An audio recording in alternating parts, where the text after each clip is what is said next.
आदरणीय शकुंतला बहन जी, अपना लोक लड़ेला धारासभ्य श्री कल्याणसिंह भाई, पक्षना वरिष्ठ पदाधिकारीओ, जिल्लाना महामंत्री जयेश भाई, नरेंद्र सिंह जी, गोविंद भाई, तालुकाना अध्यक्ष जसुभाई, शहर अध्यक्ष मनसुख भाई, एमनी आखी टीम,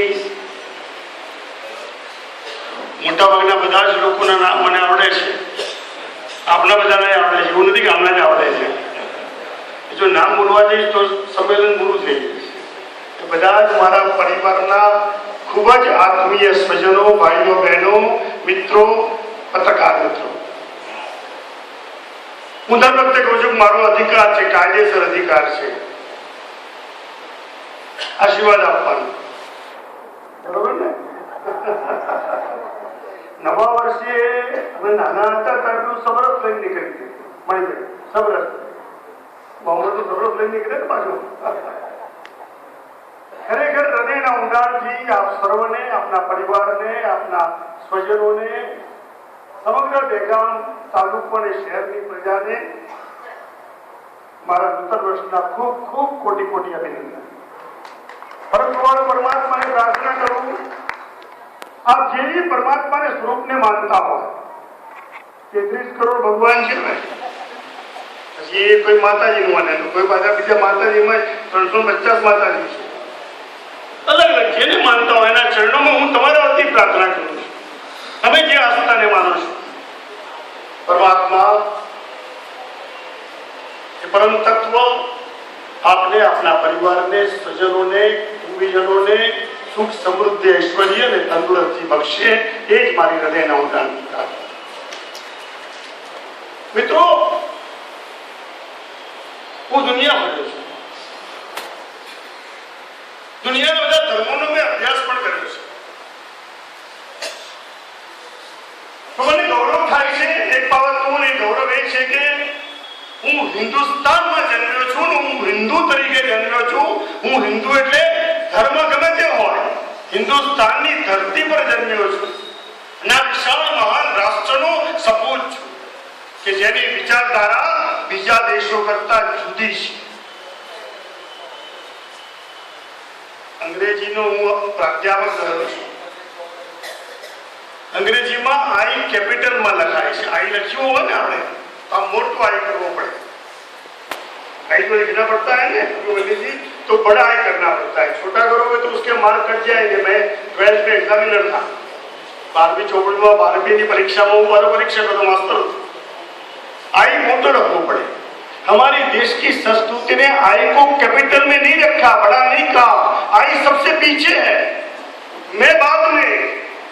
पहला मेरा गांव, पहला मेरा परिवार, फिर मेरा समाज, मेरा गांव, मेरा प्रदेश और मेरा राष्ट्र, पूरा विश्व। उसके बाद अगर बच गया तो मैं। जब हम नए साल मिलेंगे तो कल्पना क्या करेंगे कि मेरा तो होगा, मुझे तो आशीर्वाद हरेंद्र ने दिया, अगर हम सब मिल करके सर्वेत्र सुखिनः सन्तु सर्वे सन्तु निरामया सर्वे भद्राणि पश्यन्तु मा कश्चित् भाग्येश, सबका कल्याण हो। कैसे होगा? गुजरात हमने पहला शुरुआत गुजरात थी करिए, दहेगाम थी करिए, तालुका ने प्रदेश थी, शहर थी, गुजरात थी करिए, राष्ट्र थी करिए। आ राष्ट्रों में अनेक संतो, महंतो, सेनानीओ, शहीदों થઈ ગયા કે જેના રાષ્ટ્રને પરમ વૈભવ પર લઈ જવા માટે પ્રયત્નો કર્યા છે અને પરમ વૈભવ પર લઈ જવાની ભારત માતાની આપણી જે ખેવના છે એને પરિપૂર્ણ કરવા માટેનું આ વર્ષ છે। नया साल कुछ अलग संदेश लेकर आया है। ये सामान्य वर्ष नहीं है, प्रजातंत्र में चुनाव बहुत बड़ी अगत्य की बात होती है। लोकशाही में चूंटणी बहुत अगत्यनी होय छे। हमारा मत અમારા વિચાર, અમારી સોચ અને કન્ફર્મ અને પાકું દ્રઢતાથી નક્કી કરવાનું કામ કરવાનું છે. અને મિત્રો, આપણે તો ભાગ્યશાળી છીએ કે દહેગામમાં જન્મ્યા છીએ.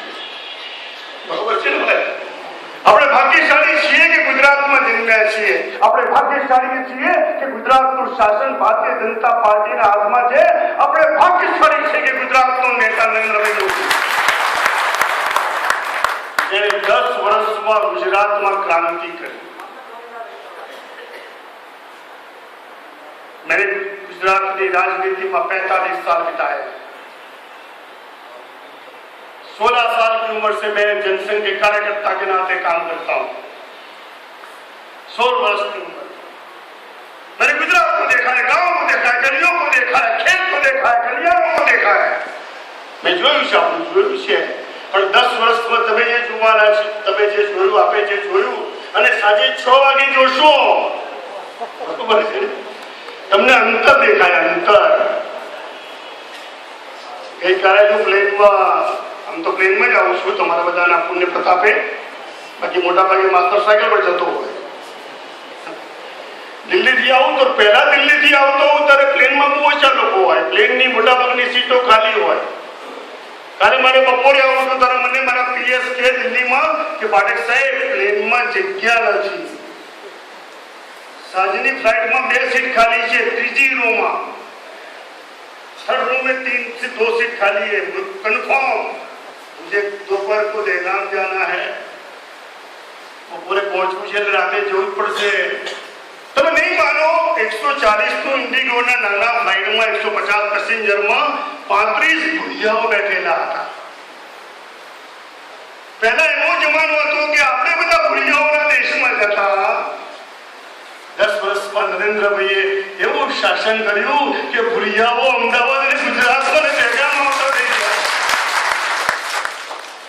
સ્વર્ણિમ ગુજરાતની કલ્પનાને સાકાર કરવાનું વર્ષ.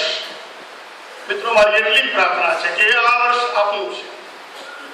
આવો આપણે એક મળીને સ્વર્ણિમ ગુજરાતનું નિર્માણ કરવા માટે નરેન્દ્રભાઈએ જે ભેખ ધારણ કર્યો છે, એ ભેખને મહાયજ્ઞમાં આપણી પણ આહુતિ આપીએ. અને આહુતિ કયા પ્રકારની? આહુતિ એટલે અહીંથી એક કમળ, 151 કમળ આપવાના જ આ વખતે. 125, 26, 27 નહીં ચાલે તો IBN 7 ને બાકી ચેનલો વાળાના છે. આપણે ચેનલો કરતા એક સ્ટેપ આગળ જવાનું છે. મંજૂર છે બધાને ભાઈ? આપણે તો સકનમાં માનીએ છીએ, લાભ પાદન છે. આજે બાપા અમનને નિરાશ ના કરશો. મને 125 ના ખપે, મને 151 કમળ મૂકવા લાવવાના. 151 દહેગામમાંથી પણ એક કમળ ધારાસભ્ય રૂપી ખીલે. મિત્રો, એક ક્રાંતિ થવાની છે. ના ક્રાંતિમાં આપ સર્વ જોડાઓ. બીજું સંમેલન ગાંધીનગર દક્ષિણમાં છે. 6 વાગે પહેલા એ સંમેલન પૂરું કરવાનું છે. અહીંયા બોલાય એટલું બોલી શકાય એમ છે, પણ અમારે બધાને પાછું જવાનું છે ગાંધીનગર દક્ષિણ. કારણ કે 5 ને 50 ગુજરાતભરમાં, વિશ્વમાં ક્યારેય ન બની હોય તેવી ઘટના બનશે. માનનીય મુખ્યમંત્રી નરેન્દ્રભાઈ એ 3D એટલે આમ હશે ગાંધીનગરમાં સ્ટુડિયોમાં, પણ એ બોલશે ત્યારે એમ લાગશે કે મારી સામે જ છે. સામે મારા ઘરે છે ટીવી. એવું નબળા પડો તો આવજો અમદાવાદ. ઘણા લોકો મિત્રો આવે છે. આમ ચશ્મા કરીને જોવાનું હોય, ચશ્મા 3D ટીવી એટલે ચશ્મા પહેરો ને તમને સામે દેખાય, સામે છાતી પર આવતું હોય. એમ નરેન્દ્રભાઈ બોલશે ને તો તમારી સામે આવશે. એટલે 6 વાગ્યા પહેલા આપણે બંને સંમેલન પૂરા કરવા છે. મિત્રો,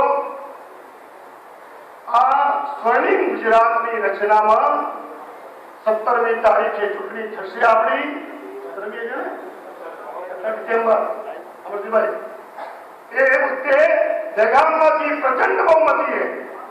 મિત્રો, તમને લાગતું હોય કે અમે કામ કર્યા છે, નરેન્દ્રભાઈએ, હરેનભાઈએ, આપણા ધારાસભ્યએ કઈક કચાશ રહી ગઈ હશે. શકુંતલાબેને કહ્યું એમ, જૈન મિત્રો જ્યારે નવા વર્ષે મળે છે ત્યારે મિચ્છામી દુક્કડમ કહે છે. વિચારનો ટુકડાનો અર્થ થાય છે કે બોલ્યું ચાલ્યું માફ કરજો. હું કહું છું બોલ્યું ચાલ્યું માફ કરજો. કઈક ભૂલ થઈ ગઈ હોય તો ક્ષમા કરીને પણ બેગામમાંથી પ્રચંડ બહુમતીથી કમળના નિશાન વાળા ધારાસભ્યને વિજય બનાવો. એ જ અભ્યર્થના. જય જય ગરવી ગુજરાત.